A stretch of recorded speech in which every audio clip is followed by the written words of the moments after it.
सच्ची सहेली, महिलाओं के लिए सबसे भरोसेमंद औषधि एवं टॉनिक। बीजेपी प्रदेश प्रवक्ता प्रतुल शाहदेव ने की पीसी आलमगीर आलम की जमानत पर कांग्रेस को घेरा। कहा, कांग्रेस भ्रष्टाचार में भी मना रही जश्न।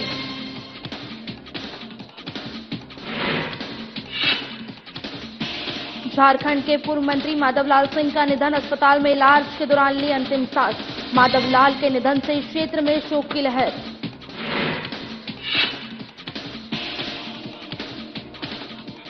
पूर्व मंत्री माधवलाल का निधन, पूर्व मंत्री के निधन से फैली शोक की लहर। तमाम नेताओं ने दी श्रद्धांजलि।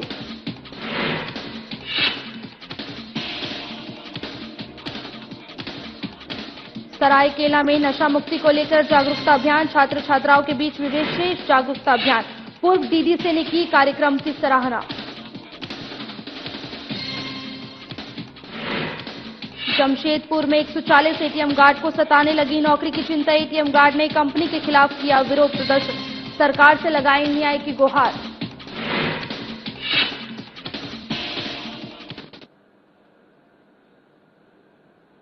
नमस्कार, मैं हूं आपके साथ निहारिका गुप्ता। बुलेटिन का आगाज करेंगे। राजधानी रांची स्थित भारतीय जनता पार्टी प्रदेश कार्यालय में प्रदेश प्रवक्ता प्रतुल शाहदेव ने प्रेस वार्ता कर आलमगीर आलम की जमानत पर कांग्रेस को घेरा। प्रतुल शाहदेव ने कहा कि कांग्रेस नेता केशव महली कमलेश जिस तरह आलमगीर आलम को रिहाई पर जश्न मनाते नजर आए, उससे साफ है कि कांग्रेस भ्रष्टाचार पर भी जश्न मना रही है।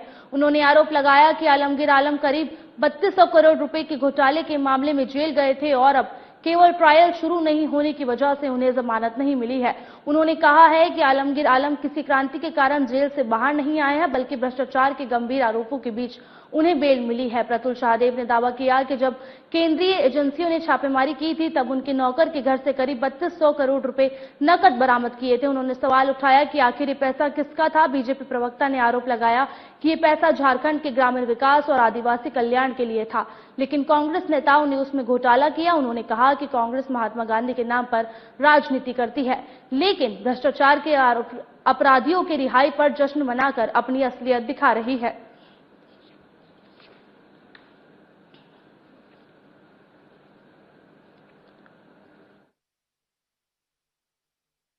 तरीके से कांग्रेस जो है, अब इनके लिए जो भ्रष्टाचार है वो शर्म नहीं बल्कि जश्न का उत्सव हो गया है। आज के जो कांग्रेस है, राहुल गांधी के समय में इतना पतन हो गया है कि अभी आलमगीर आलम जो मुख्य आरोपी है 3000 करोड़ के टेंडर घोटाले के, जिनको जेल हुई थी लगभग 2 वर्ष के बाद, सुप्रीम कोर्ट से उनको बेल इसलिए मिली क्योंकि केस का ट्रायल शुरू नहीं हो पाया था। सुप्रीम कोर्ट ने केस के मेरिट पे कुछ नहीं कहा। उनके खिलाफ इतने सारे सबूत थे कि चार्जशीट पर चार्जशीट, सप्लीमेंट्री चार्जशीट लाइन से हो रही थी, ट्रायल शुरू नहीं हो पाया था 2 वर्ष, इसलिए सुप्रीम कोर्ट ने उनको बेल दिया। 3000 करोड़ के घोटाले के आरोपी जब बेल से छूटते हैं तो कांग्रेस के प्रदेश अध्यक्ष पटाखा छोड़ते दिखते हैं। पूरे कांग्रेस ही पूरे प्रदेश में जो है वो जश्न मनाते दिखते हैं और जो मिठाइयां खिलाते दिखते हैं। जैसे मानिए कि कोई स्वतंत्रता संग्राम या कोई जन आंदोलन का जन नायक है, वो आपके बीच आ रहा हो, ऐसा कांग्रेसियों ने दृश्य दिखाया। और आज जो कांग्रेस हो गई है वो भ्रष्टाचार पर भ्रष्टाचार उत्सव मनाती दिख रही है। उत्सव इसको हम कहते हैं। जिस तरीके से ये बेल मिलने पर उत्सव मना, इसको बेल उत्सव कहना बहुत प्रासंगिक ये प्रतीत होता है। ये देखिए, बेल को कांग्रेस 22 बरी के रूप में प्रस्तुत कर रही है, जबकि बेल सिर्फ आपको तकनीकी ग्राउंड पे मिला। मैंने बताया ना, ईडी की सप्लीमेंट्री चार्जशीट जो थी वो लगातार आ रही थी। 2 वर्षों से केस का ट्रायल शुरू नहीं हुआ था, तो सुप्रीम कोर्ट ने कहा कि जब तक सप्लीमेंट्री चार्जशीट आती रहती है, ये फेस करेंगे, इनको तब तक बेल दी जाती है। 32 करोड़ जिसके पैसे बरामद हुए, जिस पैसे का लिंक सीधे तौर पर मंत्री आलमगीर आलम से जोड़ा गया, वहां जश्न मना रहे हैं कांग्रेसी। अब तो कांग्रेसियों का लगता है नया नारा हो गया है, जहां घोटाला वहां शर्म नहीं, शर्म नहीं साहब, जश्न मनेगा। उद्योग मंत्री संजय प्रसाद यादव ने बुधवार को पश्चिम बंगाल की राजधानी कोलकाता के थिएटर रोड में झा क्राफ्ट के नए एम्पोरियम का उद्घाटन किया। इस अवसर पर उन्होंने कहा कि एम्पोरियम केवल उत्पादों को बिक्री का केंद्र नहीं होगा, बल्कि ये झारखंड के हजारों कारीगरों के सपने, मेहनत और आत्मविश्वास का प्रतीक बनेगा। इससे ग्रामीण रोजगार को बढ़ावा मिलेगा, महिला सशक्तिकरण को मजबूती मिलेगी। झा क्राफ्ट लगातार राज्य के कारीगरों की, बुनकरों और ग्रामीण महिलाओं को आत्मनिर्भर बनाने और उनके हुनर को राष्ट्रीय और अंतर्राष्ट्रीय मंच प्रदान करने का कार्य कर रहा है।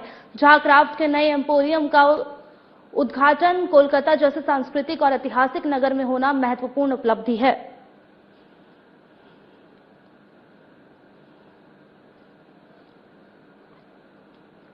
झारखंड की राजनीति में एक और बड़ी दुखद खबर सामने आई है। राज्य के पूर्व मंत्री और गोमिया से 4 बार विधायक रहे माधवलाल सिंह का निधन हो गया है। उन्होंने रांची के एक निजी अस्पताल में इलाज के दौरान अंतिम सांस ली। बताया जा रहा है कि वे पिछले कुछ दिनों से अस्वस्थ थे और पहले बोकारो के एक अस्पताल में भर्ती थे। बाद में हालात बिगड़ने पर उन्हें रांची रेफर किया गया था। उनके निधन की खबर मिलते ही गोमिया विधानसभा क्षेत्र सहित पूरे झारखंड में शोक की लहर दौड़ गई है। समर्थकों और राजनीतिक कार्यकर्ताओं में गहरा दुख देखा जा रहा है। उन्हें साधव बाबू के नाम से जाना जाता था और वे जनता के बीच बेहद लोकप्रिय नेता थे।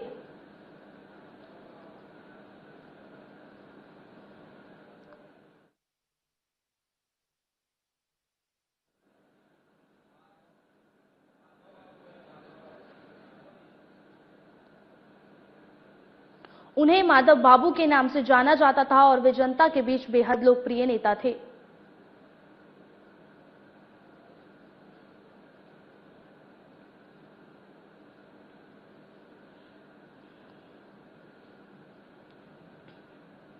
लंबे समय से इलाजरत पूर्व मंत्री माधवलाल का निधन। रांची के बरियालू प्लस अस्पताल में अंतिम सांस ली है, जहां से उनका पार्थिव शरीर विधानसभा ले जाया गया। विधानसभा परिसर में मंत्री योगेंद्र महतो, मंत्री दीपिका पांडे के अलावा विधानसभा के कर्मचारियों ने उन्हें श्रद्धांजलि दी। श्रद्धांजलि के बाद माधवलाल का पार्थिव शरीर उनके पैतृक निवास गोमिया के लिए ले जाया गया। सूचना के मुताबिक वे काफी लंबे समय से बीमार थे और उन्हें बेहतर इलाज के लिए बोकारो से रांची रेफर किया गया था। डॉक्टरों के तमाम प्रयासों के बावजूद उन्हें बचाया नहीं जा सका। माधवलाल सिंह गोमिया विधानसभा से 4 बार विधायक रहे हैं। बिहार से लेकर झारखंड बनने तक वह हमेशा आम जनता की मुख्य आवाज बने रहे। बिहार सरकार और झारखंड सरकार में वो एक बार मंत्री भी रह चुके हैं। उनके निधन से झारखंड की राजनीति जगत में शोक की लहर है।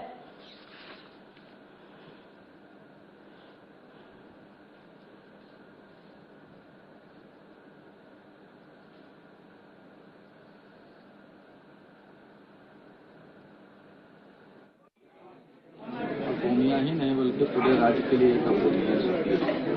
कई बार लोकतांत्रिक व्यवस्था जनता के हृदय में आज हमारे बीच नहीं है। उनकी कार्रवाई कभी नहीं हो सकती है लोकतांत्रिक व्यवस्था। ये पूरे राज्य के लिए मैं उनके परिवार बहुत ही वरिष्ठ नेता रहे और उससे भी ज्यादा वो बहुत ही अच्छे इंसान, नेक दिल इंसान, जिंदा दिल इंसान रहे। उनके क्षेत्र के लोग वो बराबर एक अच्छे इंसान के रूप में याद करते रहेंगे और पार्टी की तरफ से मैं उनको अंतिम विदाई देने के लिए विधानसभा में पहुंची और पूरे इलाके के लोग बहुत दुखी। कांग्रेस के सभी वरीय नेता उनके अंतिम यात्रा में भी सम्मिलित होंगे। मैं इस वक्त उनके परिजन को इस दुख की घड़ी में सांत्वना देना चाहता हूं। राजधानी रांची के लालपुर स्थित हरिओम टावर के पास युवा कांग्रेस ने नीट पेपर लीक मामले को लेकर जोरदार विरोध प्रदर्शन किया।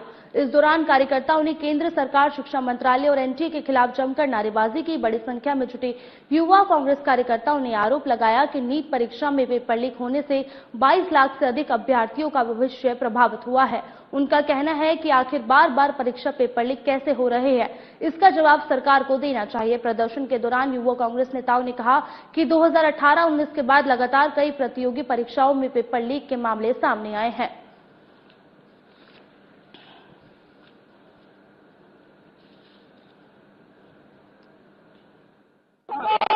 देखिए, सबसे पहले एक बात को समझना होगा, लगभग 2018-19 के बाद निरंतर प्रत्येक वर्ष किसी न किसी एग्जाम में पेपर लीक होने का मामला सामने आया है और युवा कांग्रेस बिल्कुल जब 2024 में पेपर लीक होने का काम हुआ था तो युवा कांग्रेस ने सामने आके पूरे देश भर में देशव्यापी आंदोलन करके देश में धर्मेंद्र प्रधान और मोदी जी का इस्तीफा मांगने का काम किया था और जो एजेंसी ये पेपर सेट करने का काम करती है एनटीए, उसको बैन करने की मांग की थी।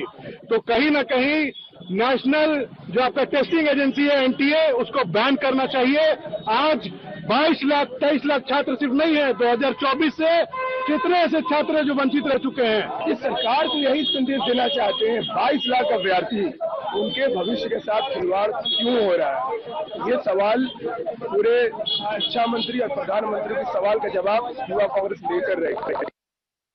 नीट परीक्षा में हुए पेपर लीक मामले में युवा कांग्रेस ने केंद्रीय शिक्षा मंत्री धर्मेंद्र प्रधान का पुतला दहन कर कड़ा विरोध जताया। इस दौरान काफी संख्या में कांग्रेस कार्यकर्ता मौजूद रहे और शिक्षा मंत्री धर्मेंद्र प्रधान का पुतला दहन किया और केंद्र सरकार के खिलाफ आक्रोश व्यक्त किया। प्रदर्शनकारियों ने कहा कि लगातार हो रहे पेपर लीक से देश के करोड़ों युवाओं का भविष्य अंधकार में जा रहा है। युवा कांग्रेस ने मामले की निष्पक्ष जांच, दोषियों पर कड़ी कार्रवाई और छात्रों को न्याय दिलाने की मांग की।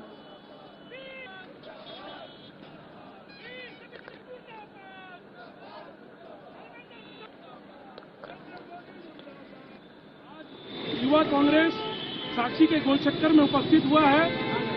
जो 2026 का नीट का परीक्षा हुआ उसका पेपर लीक होने के कारण यह एग्जाम रद्द कर दिया गया है। पूरे भारत में 23 लाख छात्रों ने एग्जाम दिया, जिसके भविष्य को इन्होंने पूरा अंधकार में कर दिया कि एग्जाम की सही होगा कि गलत होगा। कुछ चंद रुपये के कारण इस 23 लाख छात्रों के भविष्य को अंधकार मोदी सरकार ने कर दिया। मोदी सरकार हर क्षेत्र में विफल है। मैं कहना चाहता हूं कि कोई भी चैप्टर उठा लीजिए, विदेश नीति उठा लीजिए, शिक्षा नीति उठा लीजिए, स्वास्थ्य नीति उठा लीजिए, हर क्षेत्र में बीजेपी विफल हो गया है। आज पूर्वी सिंहभूम युवा कांग्रेस की नवनीत मिश्रा जी की अध्यक्षता में आज ये पुतला दहन कार्यक्रम रखा गया था। हम लोग देख रहे हैं पूरे देश में ये शिक्षा जो है ये बिजनेस बन गया है। शिक्षा आए दिन हर साल लाखों बच्चों के भविष्य के साथ ये हमारा जो सेंट्रल गवर्नमेंट है, मोदी जी की सरकार है, ये खिलवाड़ कर रही है। ये बच्चों के भविष्य को अधर में डाल रही है। जो गार्जियन खून पसीना की कमाई से लाखों रुपया दे के बच्चों को प्री एग्जाम की तैयारी करवाते हैं, उनके पैसों को बर्बाद करवाया गया। बच्चों के बहुत सारे बच्चे हैं जिनका ये लास्ट अटेम्प्ट था, उनका एज पार हो जाएगा। तो क्यों ये जो हमारी शिक्षा प्रणाली चल रही है, हमारी ये मांग है, युवा कांग्रेस की भी मांग है, मैं महिला कांग्रेस अध्यक्ष हूँ, मेरी भी ये मांग है कि प्रधानमंत्री के साथ साथ जो हमारे शिक्षा मंत्री हैं उन्हें नैतिकता के आधार पर त्याग पत्र दे देना चाहिए। उत्क्रमित +2 उद्योग उच्च विद्यालय कोलाबेरा में मेराकी संस्था और Indian Red Cross Society Seraikela द्वारा नशा मुक्ति पर एक विशेष जागरूकता अभियान आयोजित किया गया। इस दौरान छात्र छात्राओं को नशे से दुष्प्रभावों, स्वास्थ्य पर पड़ने वाले नुकसान और नशे के मुक्ति के उपायों के बारे में विस्तार से बताया गया। कार्यक्रम में मेराकी संस्था के सचिव रीता पात्रो और पूर्व डीडीसी डिवाजोंको ने छात्रों को नशे की लत कैसे दूर शुरू होती है, इससे शरीर और मन पर क्या असर पड़ता है, इससे कैसे बचा जा सकता है, इसके बारे में जानकारी दी। छात्रों की नशे से दूर रहने की शपथ भी दिलाई। साथ ही छात्र छात्राओं ने कार्यक्रम में सक्रिय भागीदारी दिखाई। उन्होंने नशे से जुड़े सवाल पूछे और संकल्प लिया कि वे सिर्फ खुद नशे से दूर नहीं रहेंगे बल्कि अपने आसपास के साथियों का भी जागरूक करेंगे।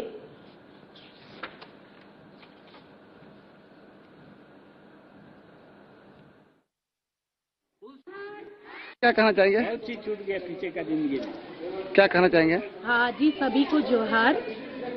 पूर्वी सिंहभूम के जिला प्रशासन के सहयोग से हमारी संस्था कई सारे स्कूल में ये मुहिम चला रही है नशा मुक्ति का। झारखंड के माननीय मुख्यमंत्री के द्वारा जो इस मुहिम को चलाने का निर्देश जिला प्रशासन को मिला, जिला प्रशासन को हमारी संस्था सहयोग की भूमिका अदा कर रही है। इसी सिलसिले को जारी रखते हुए हम लोग आज सरायकेला जिला में पहला एक यूपीजी +2 स्कूल में सरायकेला कोलाबेरा में हम लोग आज अपनी टीम के साथ यहाँ आए हैं। नशा मुक्ति अभियान के दौरान में आज जो भी बातें हुई है उसके आधार पर मैंने छात्र छात्राओं को ये संदेश देने का काम किया कि अपने घर के गार्जियन को नशा नहीं करने का अनुरोध करें एवं अपने पड़ोस के जो भी लोग हैं या अपने गांव के जो भी लोग हैं, अपने कस्बा के जो भी लोग हैं कि लोग नशा नहीं करें। Jamshedpur state bank of India के एटीएम में गार्ड की नौकरी करने वाले लोगों को बेंगलुरु की गार्ड एजेंसी के द्वारा 28 अप्रैल को नोटिस देकर 140 एटीएम गार्ड की नौकरी से हटा दिया, जिसको लेकर 140 महिला पुरुष गार्ड बिष्टुपुर स्थित स्टेट बैंक इंडिया के कार्यालय पर प्रदर्शन कर गार्ड एजेंसी के खिलाफ जमकर नारेबाजी की। गार्ड की नौकरी करने वाले लोगों का कहना है कि कंपनी पिछले 15 महीने से हमारे पीएफ और ग्रेविटी का पैसा काट रही है, वो भी पैसा हम लोगों को मिल नहीं रहा है और अप्रैल महीने का सैलरी एजेंसी के द्वारा नहीं दिया गया है, जिसको लेकर उन लोगों में रोष है और उन्होंने स्टेट बैंक इंडिया प्रबंधन से मांग की है कि जो भी नई एजेंसी काम करने आएगी, इन एजेंसी को ही हम 140 गार्ड की नौकरी पर रखना होगा। आपको बता दें कि शहर के 70 एटीएम में आज बिना सुरक्षा गार्ड के ही एटीएम चल रहे हैं।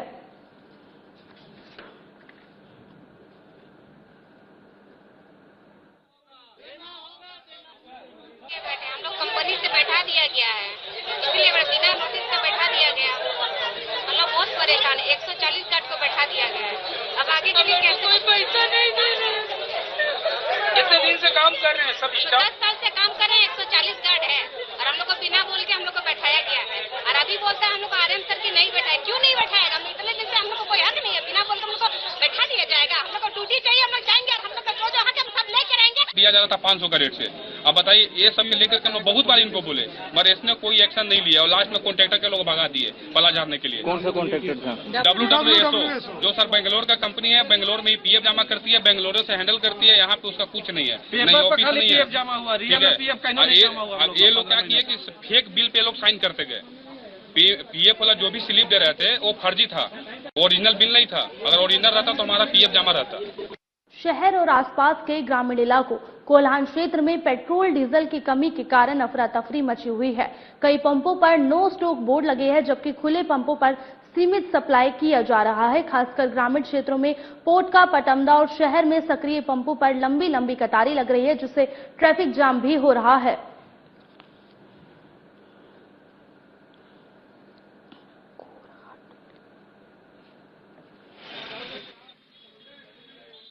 उपाय है कि बाइक वाला को 100 दे, कार वाला को 500 दे, क्योंकि उसको लोकल चलना है। कुछ संघर्ष भी करना पड़ा है। यहाँ पे कितने देर खड़े? कोई संघर्ष नहीं करना पड़ा, हवा उड़ाया हुआ है बस। कितने दिक्कत नहीं है, अच्छा बात है। कितने देर से लाइन में लगे हुए? हम तो अभी 10 मिनट हुआ है हमको ऐसा विश्वास है कि ऐसा होगा नहीं, बट माहौल देख के आदमी यहाँ आ गया है। रिस्क नहीं लेना चाहेगा ना, कहीं जाना है, दिक्कत।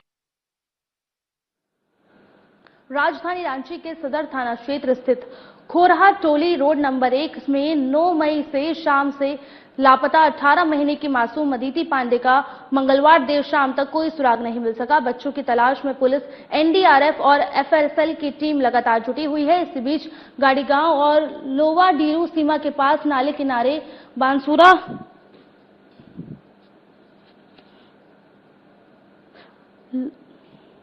बासुनामा झाड़ियों के कंकाल और मांस का टुकड़ा मिलने से इलाके में सनसनी फैल गई। सूचना मिलते ही पुलिस ने फॉरेंसिक साइंस लैब की टीम को मौके पर बुलाया। करीब 2 घंटे की मशक्कत के बाद टीम ने बरामद अवशेषों को जब्त कर जांच के लिए भेज दिया। अब डीएनए टेस्ट के जरिए ये पता लगाया जाएगा कि बरामद कंकाल और मांस का टुकड़ा आखिर किसका है।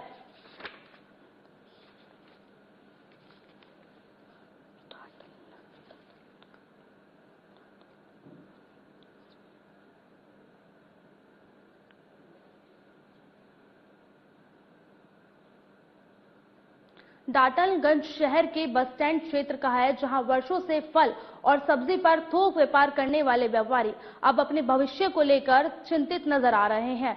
नसीम रईन, रोशन निगाह अन्य व्यापारियों का कहना है कि नगर निगम द्वारा उन्हें बस स्टैंड परिसर से हटाने के निर्देश दिए गए। व्यापारियों के अनुसार निगम अधिकारियों ने कहा कि सभी व्यापारी बाजार समिति परिसर में जाकर अपना व्यापार करें, लेकिन जब व्यापारी बाजार समिति पहुंचे तो वहां उन्हें दुकानें लगाने की अनुमति नहीं दी गई।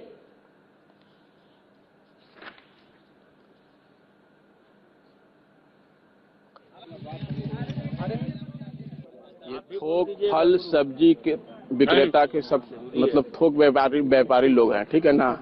कल हम लोग को निगम में अचानक बुलाया जाता है और ऐसा बात बोला जाता है कि आप लोग को यहाँ पे व्यवसाय नहीं करने दिया जाएगा। हम लोग क्यों सर? तो आप लोग का शिफ्टिंग वहाँ बाजार समिति में कीजिए जाकर। हम लोग सर वहाँ पर तो हम लोग को शिफ्टिंग नहीं करने दिया जा रहा है।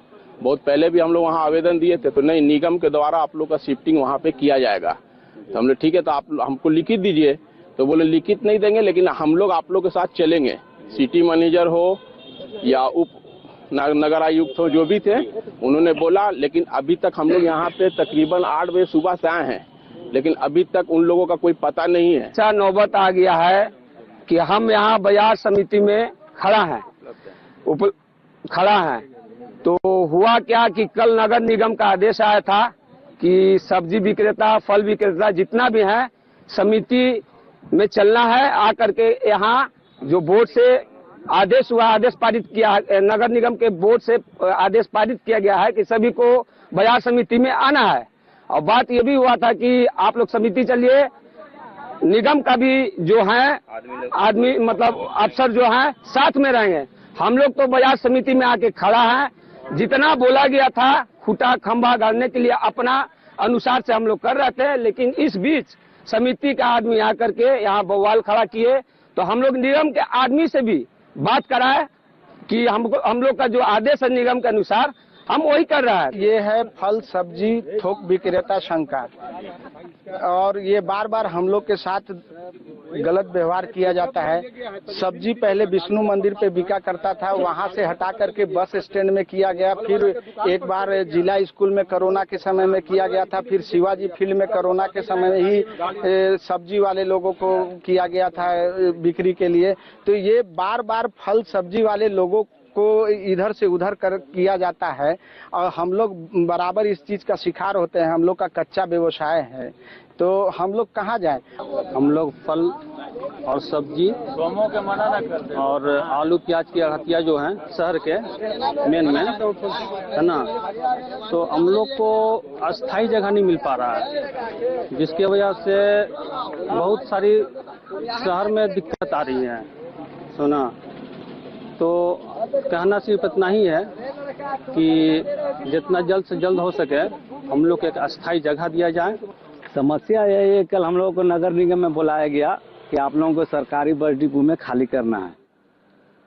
बोकारो पुलिस ने एसटीएफ पटना और गुप्त सूचना के आधार पर बैरमी थाना क्षेत्र के सुभाष नगर में छापेमारी कर अवैध मिनी गन फैक्ट्री का खुलासा किया है। पुलिस ने मौके से 4 आरोपियों को गिरफ्तार किया, जबकि मुख्य आरोपी राजकुमार सिंह उर्फ बंटी फरार हो गया। इस मामले की जानकारी देते हुए बैरमी एसडीपीओ बीएन सिंह ने बताया कि गिरफ्तार अपराधियों में देवगढ़ निवासी उस्मान अंसारी उर्फ अरमान, मुंगेर निवासी मोहम्मद रिजवान, मोहम्मद इम्तियाज और संजय कुमार साव उर्फ संजय गुप्ता शामिल है। पूछताछ में आरोपियों ने स्वीकार किया कि वे अवैध हथियार निर्माण और सप्लाई का काम करते थे। छापेमारी के दौरान पुलिस ने अर्धनिर्मित पिस्टल, बैरल, स्लाइडर, जिंदा गोली, lathe machine, milling machine, drilling machine, motor grinder सहित बड़ी मात्रा में हथियार बनाने के उपकरण बरामद किए हैं। मौके से 6,000 रुपए नकद भी जब्त किए गए हैं। पुलिस ने बताया है कि गिरफ्तार अभियुक्तों का आपराधिक इतिहास रहा है। उस्मान अंसारी पर आर्म्स एक्ट, हत्या और लूट समेत कई मामले दर्ज है, जबकि मोहम्मद रिजवान के खिलाफ भी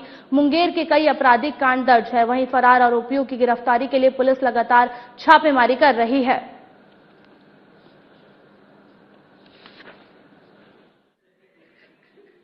पुलिस अधीक्षक महोदय बोकारो एवं एसटीएफ पटना के द्वारा गुप्त सूचना प्राप्त हुई कि बेरमो थाना अंतर्गत सुभाष नगर कॉलोनी में अवैध मिनी गन फैक्ट्री का निर्माण किया जा रहा है और वहां से अवैध रूप से गन तैयार की जा रही है। इस सूचना का सत्यापन और आवश्यक कार्रवाई करते हुए, आसूचना संकलन करते हुए पुलिस इंस्पेक्टर रोहित कुमार सिंह बेरमो थाना इंचार्ज के नेतृत्व में पुलिस बल के द्वारा छापामारी की गई। गोविंदपुर साहिबगंज नेशनल हाईवे पर नारायणपुर थाना क्षेत्र के पबिया में दर्दनाक सड़क हादसा हो गया। तेज रफ्तार ओवरलोड बालू भरे ट्रैक्टर ने बाइक सवार के लोगों को जोरदार टक्कर मार दी। हादसे में दुधानी गांव निवासी करीब 50 वर्षीय राजा मंडी मंडल की मौके पर ही मौत हो गई, जबकि रायढी गांव निवासी राजकुमार सिंह गंभीर रूप से घायल हो गए। घायल को स्थानीय लोगों की मदद से अस्पताल में भर्ती कराया गया है, जहां उनके हालात चिंताजनक बनी हुई है। प्रत्यक्षदर्शियों के अनुसार टक्कर इतनी भीषण थी कि उसकी आवाज दूर तक सुनाई पड़ी और ट्रैक्टर सड़क किनारे पेड़ की डाल पर अटक गया। घटना के बाद आक्रोशित ग्रामीणों और परिजनों ने मुआवजा और दोषियों पर कार्रवाई की मांग को लेकर हाईवे जाम कर दिया। सूचना मिलने पर नारायणपुर थाना पुलिस मौके पर पहुंची और लोगों को समझाने का प्रयास करती रही। बाद में स्वास्थ्य मंत्री डॉक्टर इरफान अंसारी द्वारा लोगों को समझाने के बाद सड़क जाम हटाया गया। फिलहाल परिजनों का रो रो कर बुरा हाल है।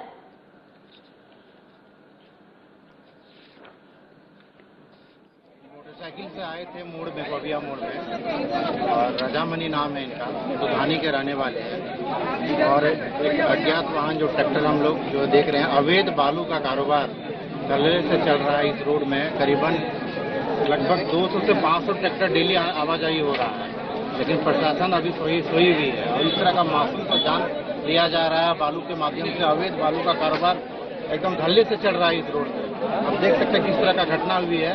और मैं दावे के साथ कह सकता हूं कि ये जो ट्रैक्टर जो ड्राइवर है वो शराब पीकर इस गाड़ी को चला। बेरमो अनुमंडल पुलिस ने चोरी और खोए हुए मोबाइल को बरामद करने में बड़ी सफलता पाई है। कुल 36 मोबाइल फोन बरामद किए गए। बोकारो एसपी नाथू सिंह मीना के निर्देश पर केंद्र सरकार के CEIR पोर्टल की सहायता से ये कार्रवाई की गई। एसडीपीओ कार्यालय तेनुघाट में आयोजित कार्यक्रम के दौरान बरामद मोबाइल को उनके मालिकों को सौंप दिया गया है। मोबाइल वितरण प्रोग्राम में एसडीएम मुकेश छुआ, एसडीओपी वशिष्ठ नारायण सिंह सहित अनुमंडल क्षेत्र के थाना प्रभारी मौजूद थे। आपको बता दें कि बेरमो अनुमंडल के विभिन्न थाना क्षेत्र से लगातार मोबाइल खोने की शिकायतें मिल रही थी। पुलिस को मोबाइल चोरी और शिकायत मिलने के बाद पुलिस ने इस मामले को गंभीरता से लेते हुए मोबाइल बरामद किए। पुलिस अधीक्षक महोदय बोकारो के निर्देशानुसार इसी CEIR पोर्टल के माध्यम से जो मिसिंग मोबाइल है उसको बरामद किया गया और आज तेनुघाट कार्यालय अनुमंडल कार्यालय में उनके स्वामित्व को जो है बुला के जो है यहाँ से किया गया। इसमें महुआ थाना, दुबका थाना एवं जरेडी थाना, कई ऐसे ग्रामीण क्षेत्र के थाना है जहाँ से इसके मोबाइल के धारक हैं, रहने वाले हैं। आज उनको मोबाइल बरामद कर। फिलहाल के लिए बुलेटिन में इतना ही। नमस्कार।